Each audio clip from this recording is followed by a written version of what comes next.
You know how Easter's supposed to be about new beginnings? Light after darkness? Yeah, for my family, Easter's never gonna feel like that again. We buried my cousin Lana the day before Easter. Saturday. She was just 24. Drunk driver. It was fast. Instant. They said she didn't even feel it. The whole thing felt like a blur. One minute we were planning a trip together, this big cabin getaway with her and my sister, and the next we're picking out flowers and arguing about what dress she should be buried in. Her parents, my aunt and uncle, decided to hold the funeral right away, said they couldn't stand having her in the morgue any longer. I don't blame them. She was buried Saturday morning. The whole town came. Lana was one of those people who made everyone feel like they mattered. You couldn't help but love her. After the service, a bunch of us went back to her family's house. You know how it is.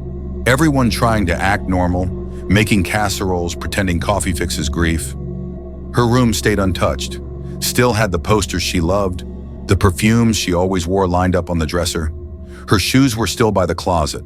Her bed, made just the way she liked it. Her mom couldn't even walk past the door. That night, everyone was just drained. We all crashed early. I stayed in the guest room down the hall. It was quiet, still, but not peaceful. I kept waking up thinking I heard someone walking upstairs. Lana's room is upstairs. Next morning, Easter Sunday, I woke up to my aunt screaming. I shot out of bed so fast I nearly hit the wall. Ran into the hallway, nearly collided with my uncle. We followed her voice up the stairs.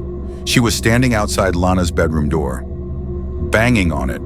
It was locked from the inside. Let me be clear, no one had touched that room. No one had been in there. The key was still in the drawer in the kitchen, untouched. And it was one of those old-fashioned locks, the kind that needs an actual key to lock or unlock. You can't just twist it shut from the inside unless you're in there. My uncle tried the handle again, still locked. We all just stood there staring at it.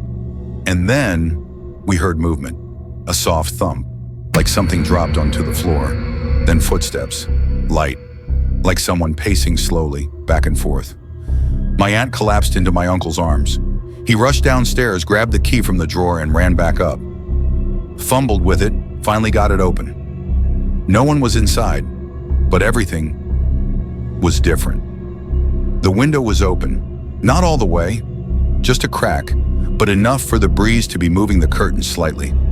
The perfume bottles, smashed on the floor. The bed, unmade, like someone had tossed in it.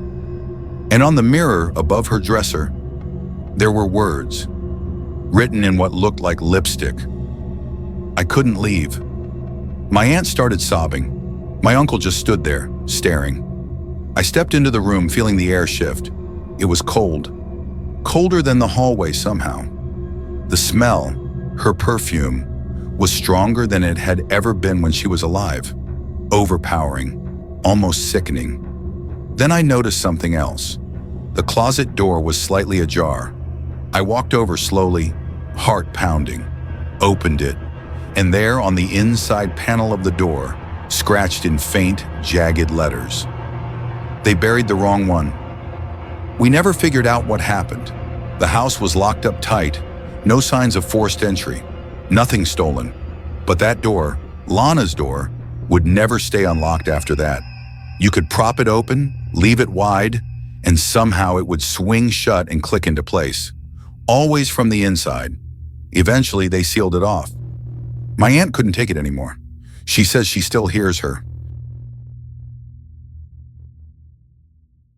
So, my family's got this tradition. Every Easter, we drive out to my grandma's farm in Nebraska. Like clockwork, every single year. It's this big open property surrounded by wheat fields and a tree line way off in the distance. No neighbors for miles. The kind of place where you can actually hear your own thoughts. And unfortunately, other things too. Anyway, this particular Easter started like any other. Egg hunts, too much food, cousins running around screaming, my grandma yelling at everyone to take off their muddy shoes. All that good stuff. But something felt different this time. Not just with the vibe, though yeah, it was off, but with the fields. There was this part of the field behind the barn that my grandma told us not to go near. That was new. She didn't explain why, just kept saying, stay away from the western plot. It's not safe. We thought she was just being old and paranoid. I mean, she's 78, but that didn't stop me and my cousin Danny from sneaking out there later that night. We took a couple beers and a flashlight and decided we'd go see what the big deal was. Now the fields at night, they're different. Way taller than you remember. Way darker. It's like the crops swallow up sound, you know? Even your own footsteps don't echo right. We were maybe 15 feet in when we found it. A circle. Not a crop circle or anything like that, but a patch where nothing was growing. Just dry, cracked dirt.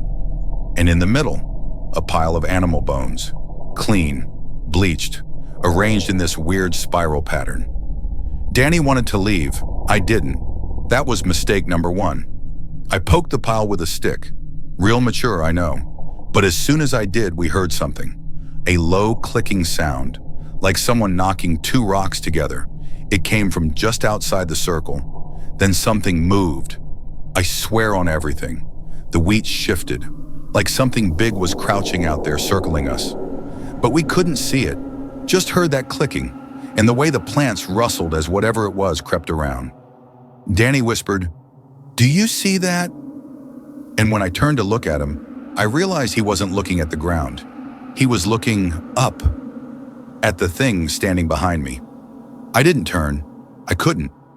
All I could feel was this cold, wet breath on the back of my neck. It smelled like dirt and rot. We bolted. I don't even remember running, just tripping over roots, crashing through stalks. When we got back to the house, our clothes were torn, and Danny had a scratch down his side like something had tried to grab him. We didn't sleep. The next morning, we told Grandma what we saw. She didn't even flinch, just said, "I told you not to go near that plot. That's where it comes up. The thing that lives in the fields. It wakes up every spring, always around Easter. It feeds off the warmth, the noise, the blood." We thought she was crazy, delirious, but then she showed us the cellar. Under the floorboards in her kitchen, there was a trap door. Inside, she had chains, salt, bones, symbols carved into the wood. She'd been keeping something out, or maybe keeping it in. That night, we heard the clicking again. It came right up to the house, scraped against the windows, moved around on the roof. We stayed in the cellar, holding hands, trying not to scream. There were thuds, then silence. Then one single loud thump above our heads. And then nothing. In the morning, the fields looked normal. No crushed stalks, no spiral, no bones. Except one thing, footprints, deep ones, not human, leading from the barn to the house and then back out. Grandma didn't say anything, just handed us each a pouch of salt and told us not to come back next year.